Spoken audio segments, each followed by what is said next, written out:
You're listening to the Cash Podcast, creating affluence, success, and happiness with your financial surgeon, Adam Koós, President and Portfolio Manager at Libertas Wealth Management Group at libertaswealth.com. Hello, everyone, and happy Friday. Dan Brookman is joining me today, and we're going to be doing a three-part series over the next 3 weeks on three different types of insurance: life insurance, disability insurance, and lastly, long-term care insurance. And today, we're just going to be focusing on life insurance, and that's it. But before I introduce what I'm going to be sharing with you today and go into an intro about Dan, as always, a few housekeeping items. If this is your first time listening or watching, thank you so much for joining us.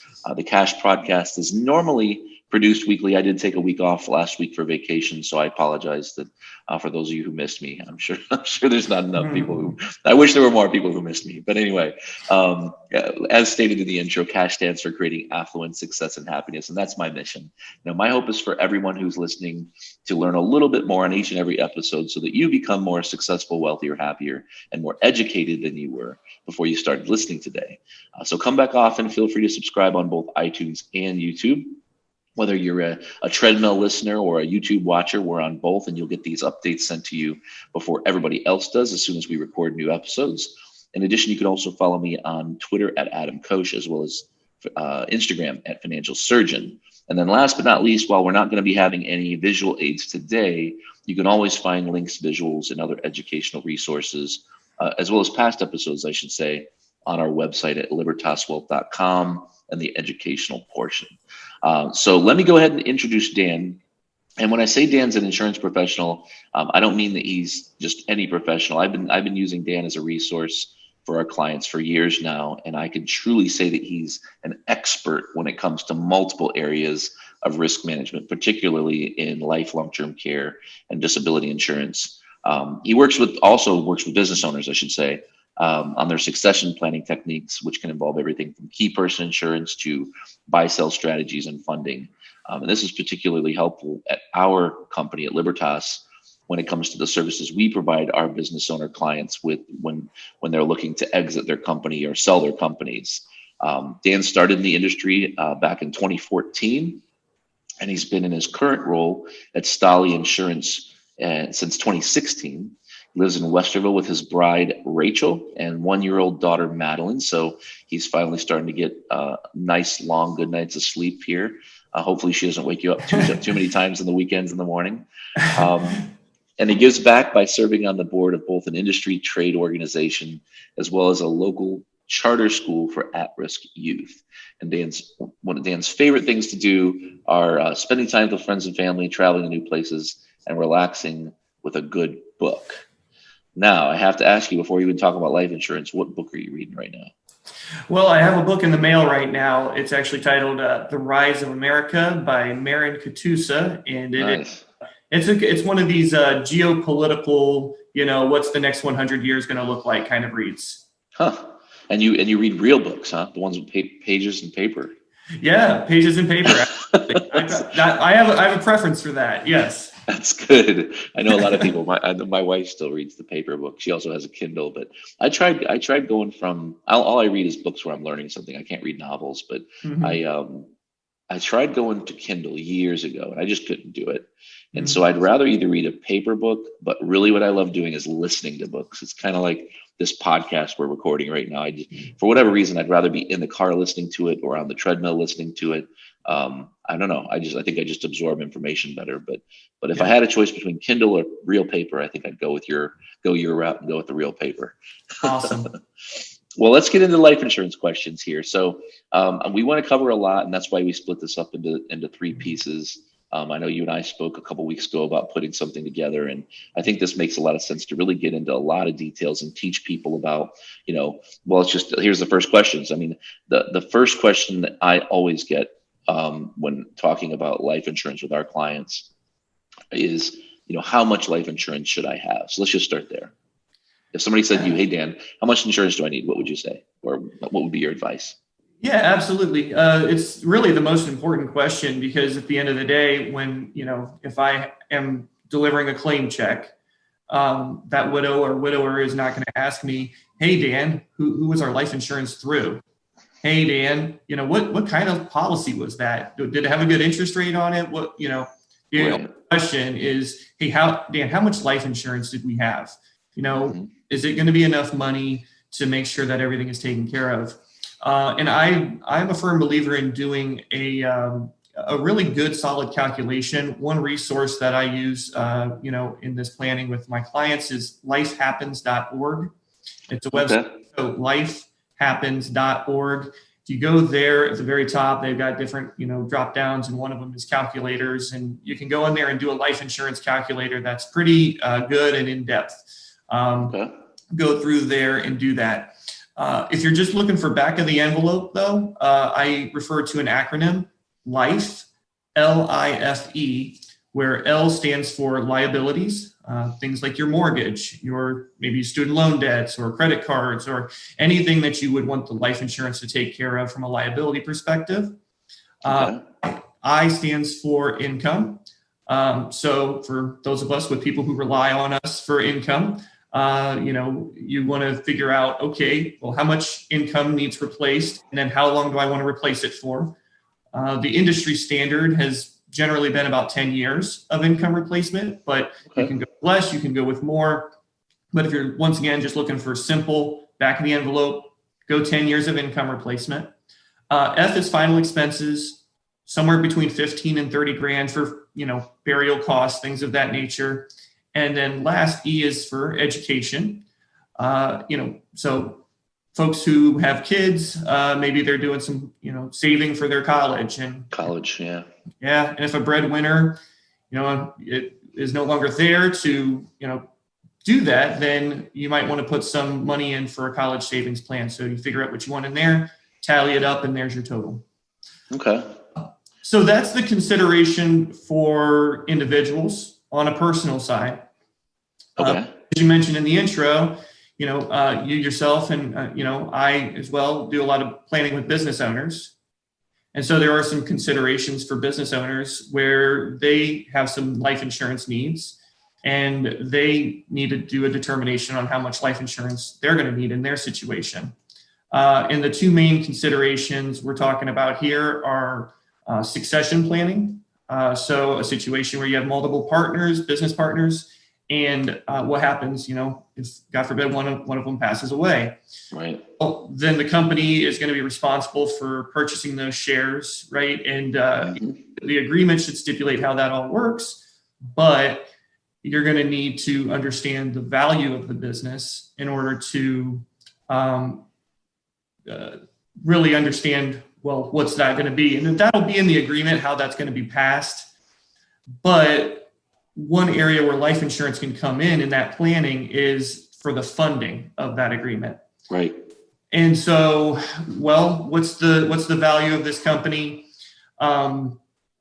That's an area where I can definitely help. We have, some informal valuations that we can do for folks, business owners, if we get some tax return documents and some things of that nature, where we can kind of figure out, okay, now what's the business valued at? How do we fund this agreement? Life insurance can be a great way to do that. The other consideration is key person insurance, where you have a key employee and what happens to the organization if this individual is no longer there, and how do we figure out the how to pick up the pieces and hire somebody new, and all of those kinds of considerations. So those are areas where the business owner needs to take into account.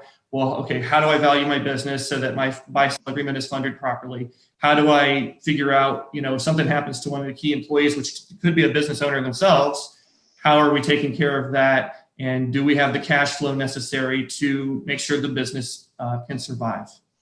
Okay.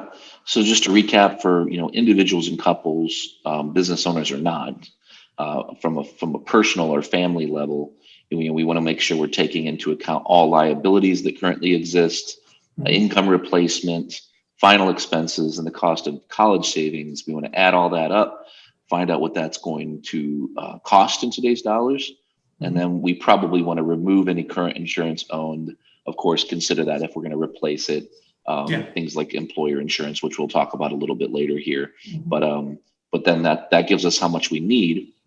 And then for business owners specifically, aside from replacing a key person in the company that would be very difficult to replace, where the cost of life insurance, or the proceeds, I should say, from life insurance would help to get through the tough times of hiring and not really training, but hiring a replacement of somebody who was really important in a company, a partner, a key manager, let's just say. That would be one way to go. And then the other, in my opinion, more important, is the succession planning piece. So, one of the things that we do here is we do, as part of the discovery process when evaluating a company, we look at a very detailed look at the valuation of a company using EBITDA. And then we want to look at the multiple of that company or the industry technically, and what that range of the multiple would be. And then, of course, aside from making sure that any shares could be purchased by the insurance in question that would be purchased, to replace that employee or that owner or partner, I think we also want to work with the company to see how we can go about increasing the value of the company over time, which may require additional insurance later if the company becomes more valuable. Absolutely. And I think that valuation process is extremely important. And, within the agreement, stipulating exactly how that valuation is going to be determined. And that's, a key area, I enjoy working with clients on is determining then the best funding mechanisms for that. How are we going to take care of that? And that's where the life insurance would come into play. So business owners just have a whole nother list of, considerations when it comes to how much life insurance. They got to think about their own personal situation, but then within the business and how to address all of those concerns as well. Right. Yeah. 80% of business owners' retirement savings is in their company. And that's not the 401k. That's literally the value of the company. So we have to make sure that company lives on, even if they don't. Right. Yep. Well, we talked about how much should I buy, or how do I determine how much insurance I should buy? What about what type of insurance should I have? What's the difference between permanent insurance, term insurance, and then, of course, there's different types of permanent insurance. Can you go through that? Yeah, absolutely. So you nailed it. There's term and there's permanent. Within permanent, there's different branches. I would say that generally speaking, for most people, most of the time, term insurance is going to be the right fit. And the reason for that is it's the way to get the most benefit for the least amount of money. And the reason for that is because term life insurance is designed to expire before you do. It's designed to not let, if your term life insurance policy pays out, then you died too soon. Right. So most of those claims are not going to be paid out. Well, that's a good thing, actually, because that allows that young family or that new entrepreneur that we're talking about to get a substantial amount of life insurance that they can afford. Right. To ensure that catastrophic risk. Right. And so term insurance, you get a set premium for a fixed number of years, generally 10, 20, or 30 years. And that's your premium for that period of time. And then once that premium expires, it becomes impractical to hold on to the policy. So you don't. So you either get a new term life insurance policy, or maybe you convert it to a permanent policy if you now have a permanent need, or you just don't have insurance if you don't have the need anymore. So that's term. Permanent insurance is going to have a higher premium for the death benefit, but that premium is going to stay the same, or maybe be paid all in one lump sum or something like that, or paid over a short period of time. And the reason is because the life insurance company knows, hey, so long as premiums are paid, we have this obligation on our books. We're going to pay out this death claim someday. And so, obviously the premium just has to correspond with that. So situations where permanent insurance make a lot of sense are obviously like, funeral costs, final expenses, things like that. But as you can get into estate planning, gifting, legacy planning, things of that nature, where you want that death benefit to be there on the day that you die, or you need it to be there on the day that you die, well, then, permanent life insurance makes a lot of sense. And there's how many is there just three different types of permanent insurance now? I used to be insurance licensed years ago before we converted over to a fiduciary firm. And obviously as a fiduciary, we're not allowed to have life insurance or any insurance licenses for that matter. But I remembered it being whole life, universal life, and variable universal life. Is that all there is now?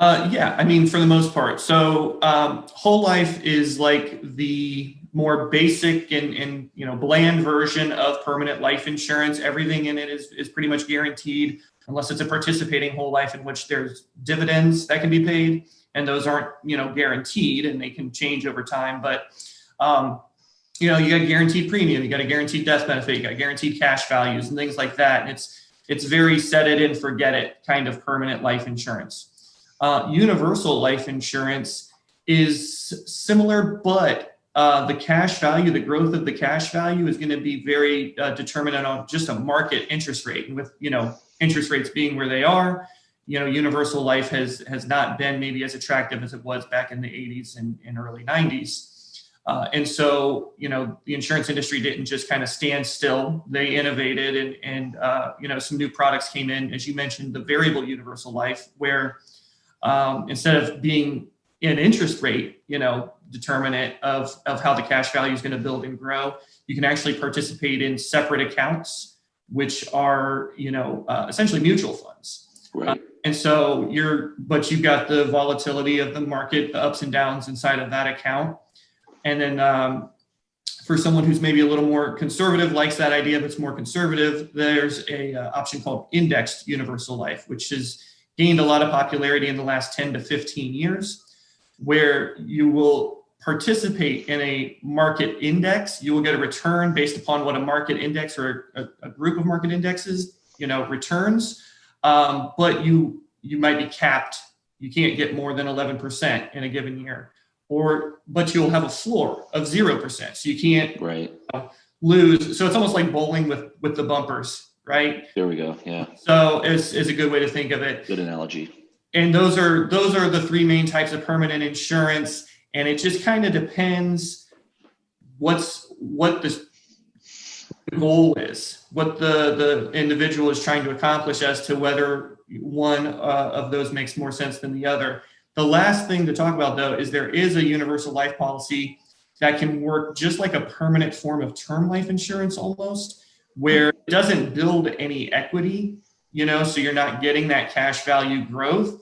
Just actuarially figuring out, okay, we want the death benefit to stay in force until age 90 or age 100 or age 110 or age 120. And we're just going to charge what we need to do that. And that's a product called Guaranteed Universal Life, which has gained some prominence in some, planning components in recent years. Almost sounds to me like an interest-only mortgage.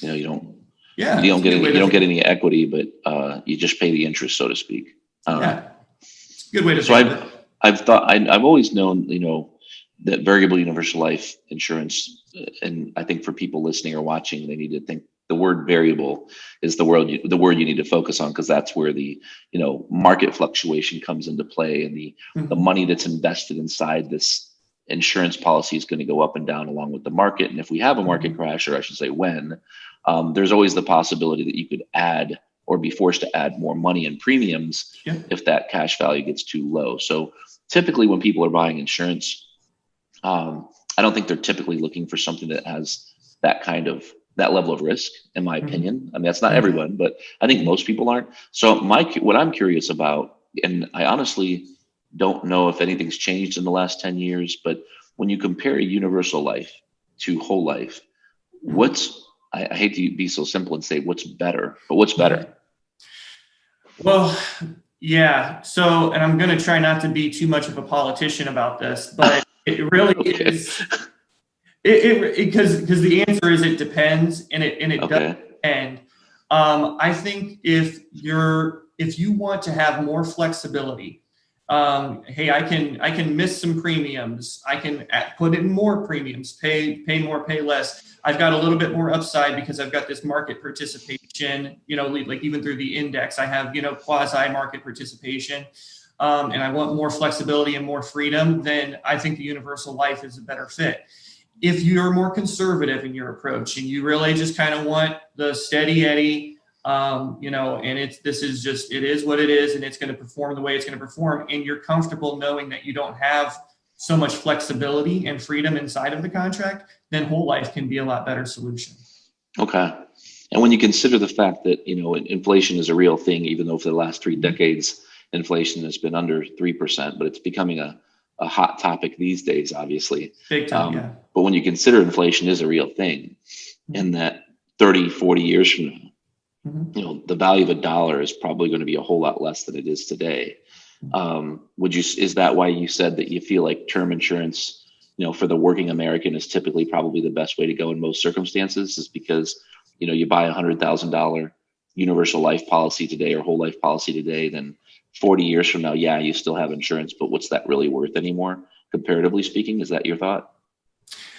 Yeah, that's certainly a component of it. Absolutely. And that's one thing that I always take into consideration with folks is what's the future value of this policy, down the road. When you're talking about considerations like what a funeral costs today versus what a funeral is going to cost in 40 years or any other consideration. Absolutely. I do say, though, that the primary reason that I say about the term life insurance being, mostly a better fit is primarily budget constraints and needs. When you're talking about individuals where the budget is less of a constraint, and we can get, I think actually we'll probably maybe get into that a little bit, later on. There can be circumstances where the permanent insurance can make sense. Right. I was just going to say, you can be insurance poor just like you can be house poor, buy too much house. Yes. And have way too much permanent insurance and be paying out the wazoo for insurance premiums. That Yes. I don't want to say you don't need it, but maybe there was a cheaper way to go about accomplishing that same goal.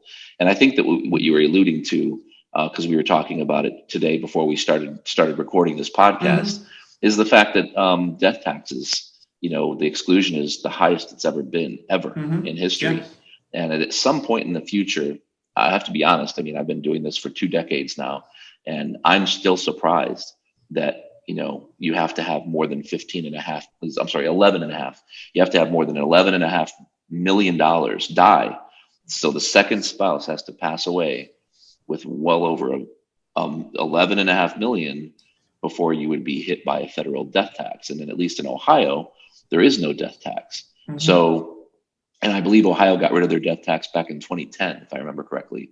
But so I think that that's where permanent insurance might make a lot of sense, but it would only be for a very small percentage of the population who actually has, when you add up their retirement accounts, brokerage accounts, trust accounts, the value of their home, cars, collectibles, jewelry. When you add all that up, if it's worth 15 million, let's just say, then I think that there's a really good case, for the possibility of purchasing permanent insurance to replace the call it 40 to 50% death tax that would be paid on anything above 11.5 million. If you have trusts in place, by the way, that's only if you have trusts in place. So you've done proper estate planning. I don't mean to put words in your mouth, but I'm assuming you probably agree with that.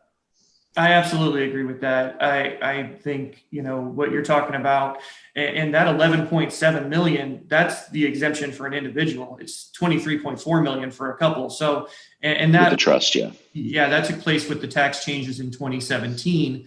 But, there's a lot of talk out there right now about possibilities of the estate and the gift taxes coming way down.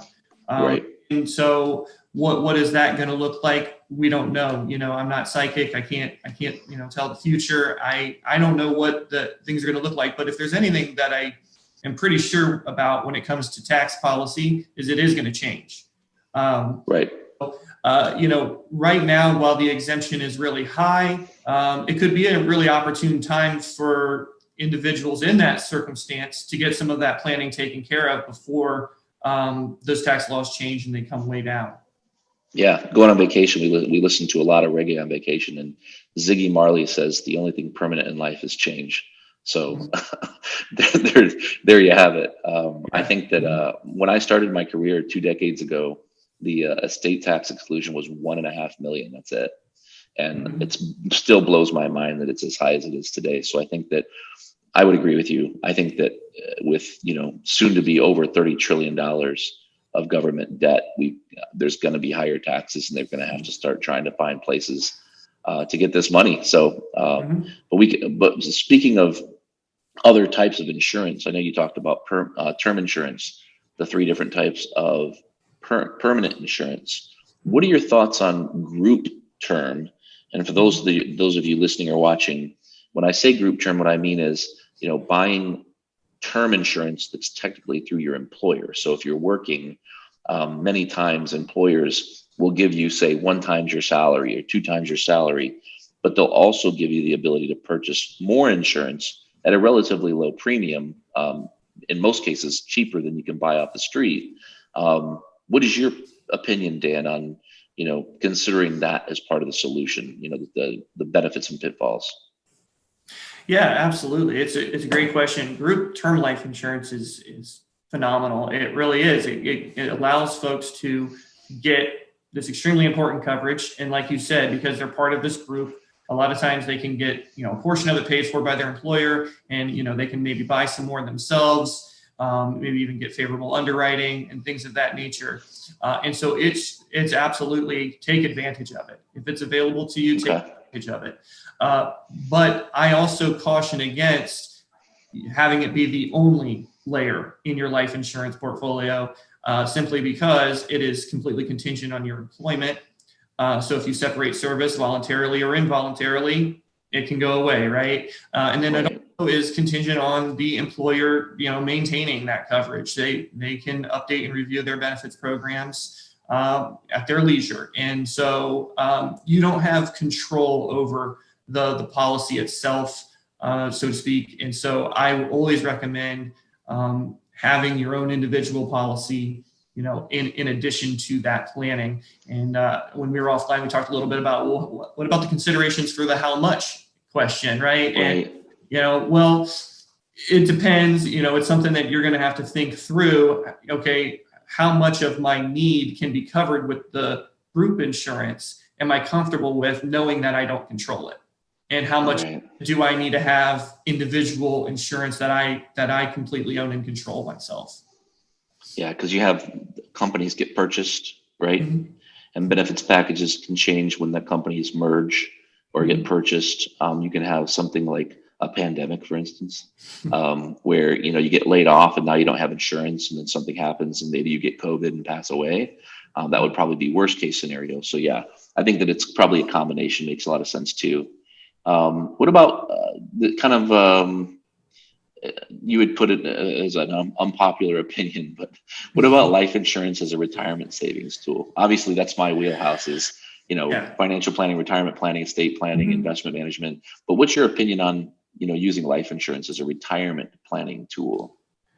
Well, and I said that I think it's going to be unpopular with like other folks in my industry. Okay. Yeah. Right. Because I kind of think I have a little bit of a different maybe view than maybe the majority in my industry on it. And so if the question is using life insurance as a retirement savings tool or retirement, vehicle, can you do it? Yes.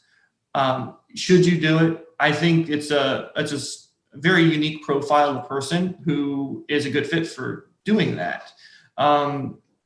And so a little bit about that profile is someone who is above average on the net worth side of things, has substantial income, has liquid savings. And my preference would be to see them also, participating in the broader equity markets with a financial advisor inside of their retirement accounts already. And this is another component of their strategy to give them something that's maybe less correlated to those other investments that they're doing. But where you really see these fail a lot of times is in the implementation, is in the funding. It sounds like a good idea, sounds like a really good idea, and then something goes wrong, something happens, and they don't follow through on it, right? Mm-hmm. And then it falls apart and it fails. And so that's why I'm saying you want to have the income to make sure you can fund the strategy, but you also want to make sure you have the liquid savings in case that income goes away, so that you can make sure that the strategy is going to be implemented no matter what. And so that profile, someone in that situation, it's definitely something they can consider in my opinion. But I don't recommend it for everybody. Yeah, no, this is one of the many things I love about you, Dan, is that I wish there were more people that thought that way, because one of the things we say to people all the time just in our office, back when we used to do a lot of speaking engagements and financial planning classes before COVID, we would say, I always like to say that, the problem with insurance in general, whether it's life insurance, annuities, anything like that, is that many people think that they're the best products or the best solutions for all people for all your money, where the reality is that they're good investments or good products for some people for some of your money. And that's so to have it be a blanket thing, one size fits all, just doesn't make any sense. And I always appreciate the fact that you're so unbiased. And if there were such thing as a fiduciary in the insurance industry, I think that you'd win that badge pretty quickly for just this statement, just your answer there, just hit the nail on the head. And for those of you who are listening or watching that don't understand exactly what Dan's talking about, a life insurance retirement plan is the way I was taught way back early in my career. We called them LIRPs for short, LIRP, life insurance retirement plan. What you're doing is and most people buy permanent life insurance because they want the insurance to last forever, obviously last until they're gone or they and their spouse is gone. And they're trying to buy as much death benefit for as little cash as possible. So in other words, I want to pay as little premium as I can for as much death benefit, kind of like getting the best bang for my buck. That's traditionally how insurance is purchased. What a LIRP is, or a life insurance retirement plan is we're flipping that upside down, because there's two places your premium goes in a permanent life insurance policy. It goes to the cost of the insurance or the risk management, and it goes into a bucket of cash, basically. And it can be invested in a number of ways, but that's irrelevant. We'll just say there's two places it goes. So if we're trying to buy as much death benefit for as little cost, we want as little money to go into that investment bucket as possible, so we can get a big, huge death benefit. With a LIRP, we flip it upside down. What we're trying to do instead is we're saying, Mr. and Mrs. Smith, you've maxed out your 401ks at work. There's nothing else you can do there. We've maxed out your Roth IRAs if you're eligible and if you're not constrained by income limits. We also are putting money into college savings if you have kids. We're also putting money into a brokerage account, and you still have the good problem of doing so well financially that you have extra savings that you can commit to.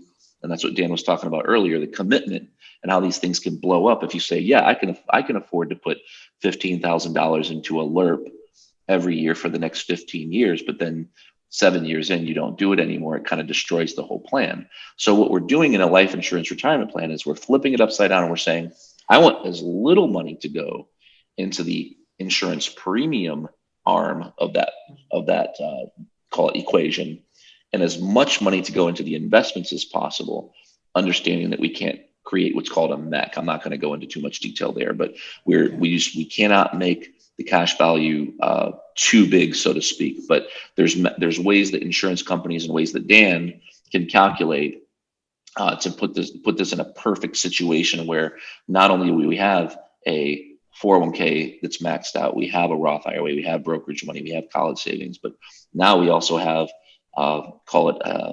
another type of Roth IRA, we'll call it, whereas life insurance is obviously tax-free and you can borrow from it later in life, but before you're 59 and a half without penalty if you want to retire early in life. So these are good investments for high net worth, high income individuals that want to retire before 60 years of age.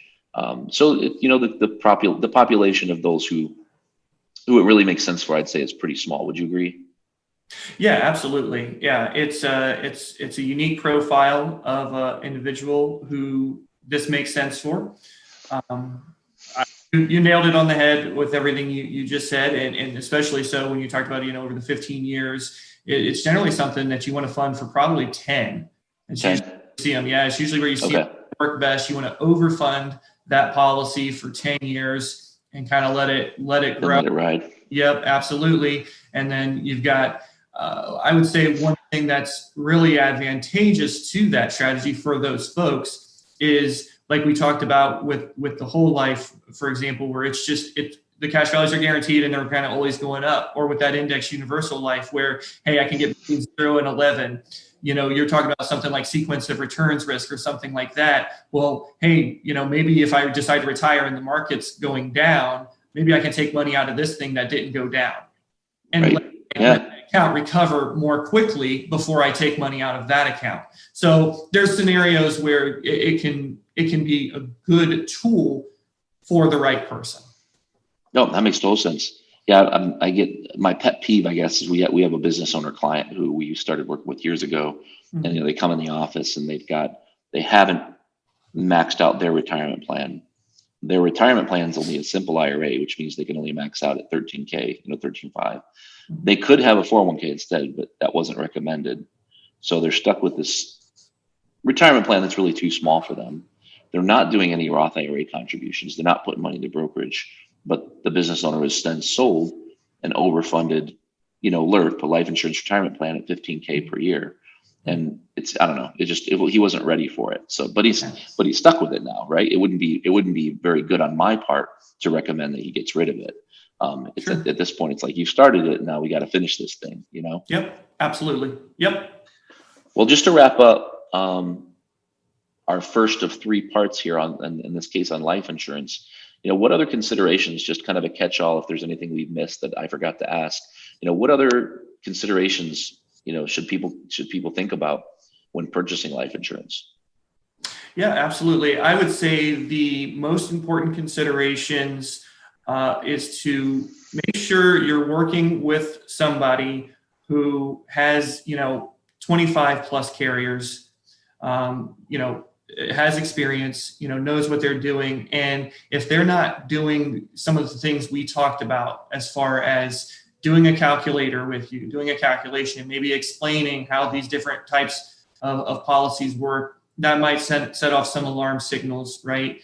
And you want to make sure that you're working with somebody who's, committed to the industry and committed to the profession, because it is something you want to take a look at every 3 to 5 years, let's say, as your life changes, as things change and you grow and hopefully, if you're starting out young, hopefully you're going to make more money and you're going to grow your family and you're going to have needs change. So you want to be changing those things over time. And one of the pet peeves of mine about the life insurance industry is if you set up a policy with an agent and then that agent leaves for any reason, just leaves the business, whatever the case may be, they don't generally assign you another agent.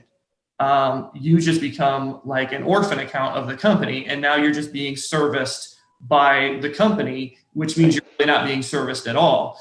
And so I would, just encourage people to take those things into consideration, because then you're not thinking about the life insurance. Nobody's incentivized to stay in contact with you and update those things and review things with you. And so it just kind of gets forgotten and the planning gets kind of, left by the wayside, so to speak. So those, I think, are considerations to find an individual and to help you with those needs that can do all of those things.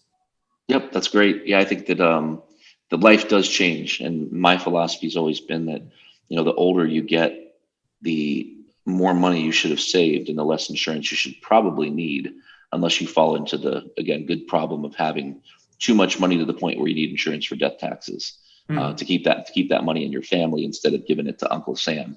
But it's been my experience that people in their 40s and 30s tend to be underinsured. And then people in their late 50s and 60s have a tendency to be overinsured. And there's all kinds of strategies that I can do with Dan's help to analyze your insurance policies, to see how they're performing, to make sure they're going to last as long as they say they will, because just because an insurance policy says it's going to last the rest of your life doesn't mean it will. We had an insurance policy that was supposed to last till 99 years of age. After looking at what's called the in-force illustration, we found out that based on current rates, current premiums, that was only going to last this lady until 72 years of age, which obviously would be a huge surprise if we would wait that long, and if we hadn't have done this preventative maintenance to analyze the policy today. So I would agree. I think that, paying attention to these things, analyzing them, reviewing them on, call it every 3, 4, 5 years, as life changes, makes a lot of sense. So, well, Dan, I think we'll stop today, and we'll move on next week talking about disability insurance, and then the following about long-term care. But thanks so much for coming on today. I really appreciate it.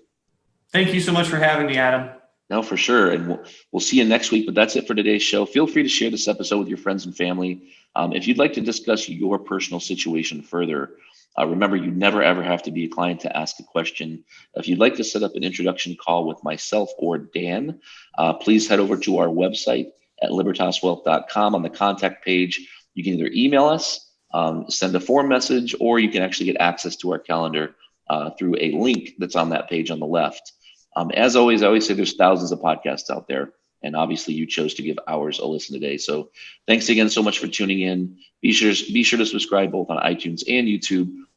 And you can sign up actually at libertaswealth.com. You can sign up to not only get these updates, but all of our other screencast videos, articles delivered directly to your email inbox.